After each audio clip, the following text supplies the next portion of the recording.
let's get started. This is the speaking test of the International English Language Testing System taking place on Saturday the 11th of March at Beacon Centre, centre number BN367. The candidate is Sabrine Valencheri and the candidate number is 0003400. The examiner is Carol Kennedy and the examiner number is 433816. Good afternoon. What is your full name, please? My full name is Sabrine Valencheri. And what should I call you? You can call me Saba. May I see your identification, please, Saba? Yes, here it is.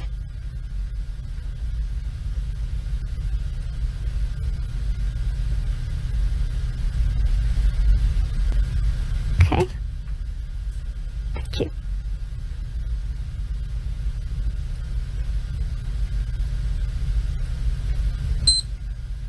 Now, in this first part, I'd like to ask you some questions about yourself. Let's talk about where you live. Where do you live in your country? I live in Hyderabad, which is the capital of Andhra Pradesh, in the southeast of India. It is a very big city. About 7 million people live there. And is it an interesting place to live? Oh yes, a very interesting place to live. Hyderabad has a very long history. So there are lots of ancient forts, mosques and other monuments. There is a very beautiful lake and there are also lots of wonderful markets. And will you live in Hyderabad in the future? Yes, I think once I finish my studies here, I'll go back to Hyderabad. My husband is from Hyderabad too, so I think we'll stay there. Now let's talk about hobbies and interests. What hobbies and interests are popular in your country? People have many different pastimes in my country. I think the most popular these days are things like gardening and do-it-yourself, which is when people, usually men, make things for their home. I think women tend not to have too many hobbies. You can't really call shopping a hobby. I think in the past, women used to fill up the leisure time that they had with craft activities, but sewing and knitting aren't so common these days. I think reading is still very popular, especially now these days with the new e-readers. And which hobbies and interests do you enjoy? Well, like a lot of people, my work takes up a lot of my time. And at the weekend, I like to meet up with my friends or go out with my husband. So I don't really have much time for hobbies. But I do read a lot, especially history and biography. Also, I love collecting art. So I go to a lot of art fairs. I really like colourful, abstract art, which really brighten up our homes. And what hobbies and interests did you have as a child? Gosh, that was a long time ago. Let me think. I used to collect key rings. I think I had about 20 or 25. They were silly things really, but fun for a small child. I used to like painting and drawing. My parents were very supportive and they bought me a lot of oil paints, but I'm not really very talented. I also played the clarinet. I was in a junior orchestra. I remember once we played a concert and my reed broke during the first piece, and so I couldn't make any sound. And do you think parents should encourage their children to have a hobby or interest? Oh yes, very much so. I think it is very important for children to have something other than school, television and computers. Sometimes a hobby can turn into a very successful career, but even if it doesn't, it can help the child develop as a person as they learn about new things and meet new people who share the same hobby. Now let's move on to talk about the weather. Do you prefer hot weather or cold? I think I prefer cold weather.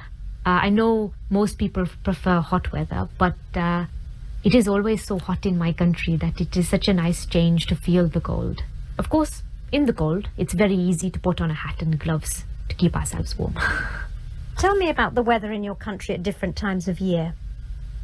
India is so big that there are many different climates. So I'll just talk about the weather in Hyderabad. Generally, we have a tropical wet and dry climate. That means that the summers, March to June, are hot. over 30 degrees and very humid. Sometimes it can reach over 40, which is just unbearable. At the end of the summer, the monsoon comes and it rains for about 3 months. After the rainy season, it's winter, which is quite short, just a couple of months. Which time of year did you enjoy most as a child? Well, I think like most children, I would say the summer, when we had the long school holiday. But I always preferred spring. There's something so lovely about when everything starts to grow again after the winter. You can almost smell it in the air. And has the weather changed much in your country in recent years? I don't think so, really. I know that in some countries the climate has been changing because of global warming, but where I live it seems to be the same. Just heat and rain. I have noticed something. In recent summers, when it's very hot, there have been many water shortages. I don't remember that happening when I was younger. Thank you. Now I'm going to give you a topic, and I'd like you to talk about it for 1 to 2 minutes. You have 1 minute to think about what you're going to say, and you can make some notes if you wish. Do you understand? Yes. There's your paper and pencil. And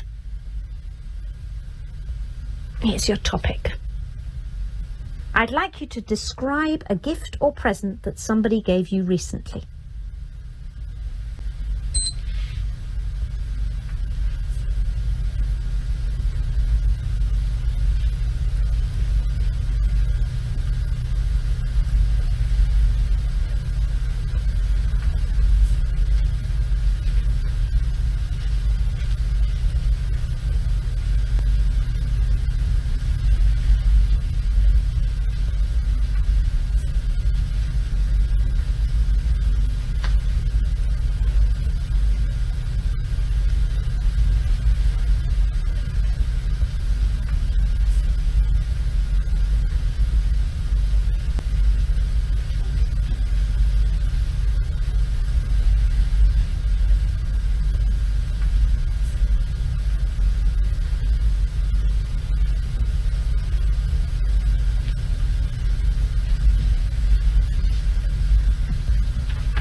Okay.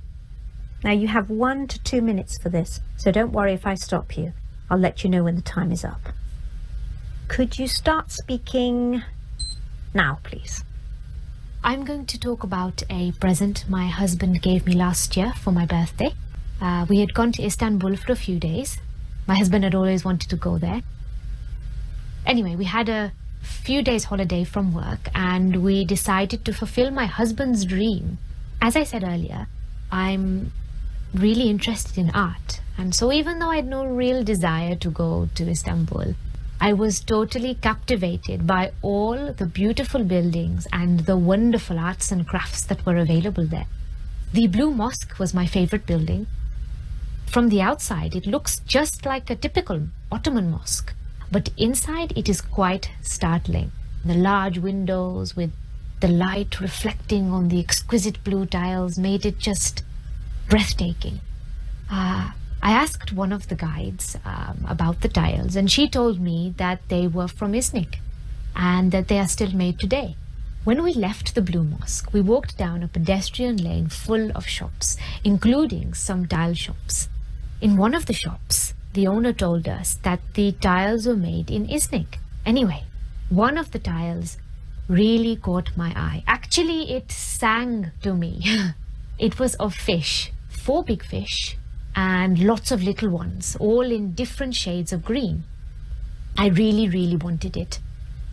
But when we asked the price, it was very high. Something like $300 American. Obviously, I knew we could negotiate, but it seemed such a high price that we just left. The next night, we went out for my birthday meal. Just as we were finishing the dessert, the waiter came over and handed me the most beautifully wrapped gift. I knew at once, because it was very heavy, that it was the fish tile. That's why Thank you. And does this person often buy you presents? Well, he's good at remembering my birthday and our anniversary, so he does usually buy me something nice then, but he doesn't just buy a present out of the blue. Thank you. Could I have the booklet, the pencil and the paper back, please? Thank you.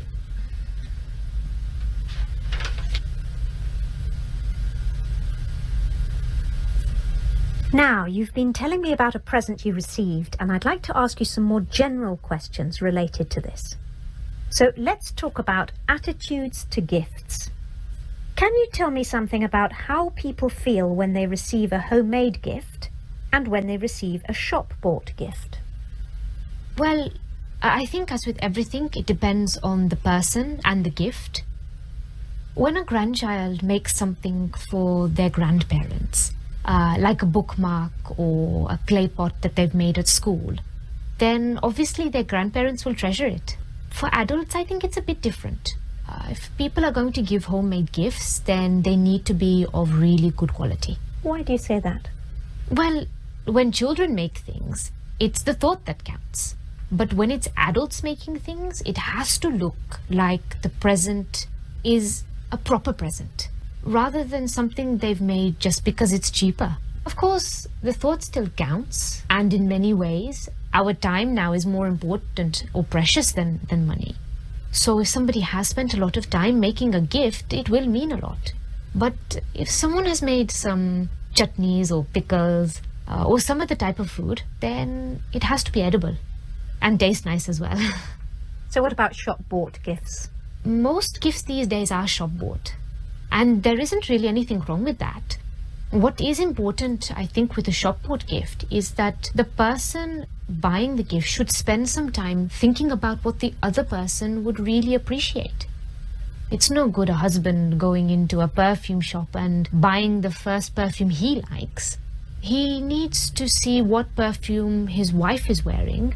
That shows his wife that he's paying her attention. And do you think that children get more pleasure receiving gifts than adults do? Yes and no. Obviously, children love receiving gifts, but children do generally get a lot of gifts. Children these days are spoiled and they get too many gifts. So the more gifts they get, the less they value them. Adults, on the other hand, generally have the resources to buy things for themselves. So if they really want something, they can buy it. Of course, this then makes present buying for adults much more difficult. But of course, there are things that we like that we can't really afford, or we can afford them but can't justify their expense. What sort of things are you thinking of? For women, it might be perfume or a day at the spa or a new pair of party heels. For men, usually something to do with their hobbies or books or CDs. Do you think that more people get more pleasure giving or receiving gifts? This is a tricky one. Why? Well, I think most people get pleasure out of both. Of course, it depends. We may not get a lot of pleasure out of giving gifts to children who we know may not appreciate them. But if we have found the perfect gift for someone we love and we know it's going to make them happy, well, then this will really fill our hearts with joy. Similarly, if someone receives a gift of something that they don't really want, or they can sense that it has been bought out of haste, then this isn't really going to make them feel that good. But if it's something wonderful, then, well, of course, they're going to feel fantastic about it. Let's move on to talk about the commercial aspects of giving. How much do advertisements influence people when they buy gifts? In my opinion, probably not too much. I mean, most adverts are for things like cars and household products, which aren't really gifts. Although a lot of young people like to be given new phones and other gadgets. So if a parent isn't sure which model to get, then they could be influenced by advertising. And do you think that some festivals have become commercialized as a result of the emphasis on buying gifts? Oh, yes, definitely. Yes. In fact, I think it's much worse than that. It's not just the old festivals becoming commercialized, but so-called new ones being created just for the sake of present giving. Can you tell me more about that? Yes, things like Valentine's Day and Mother's Day. These aren't Indian traditions, but suddenly we find we have to buy a present for our spouse on Valentine's Day. And while it is nice to recognize how important our mothers are, surely it should be something we do every day, not just once a year when we buy her some chocolates. Thank you very much, Saba. That is the end of the speaking test.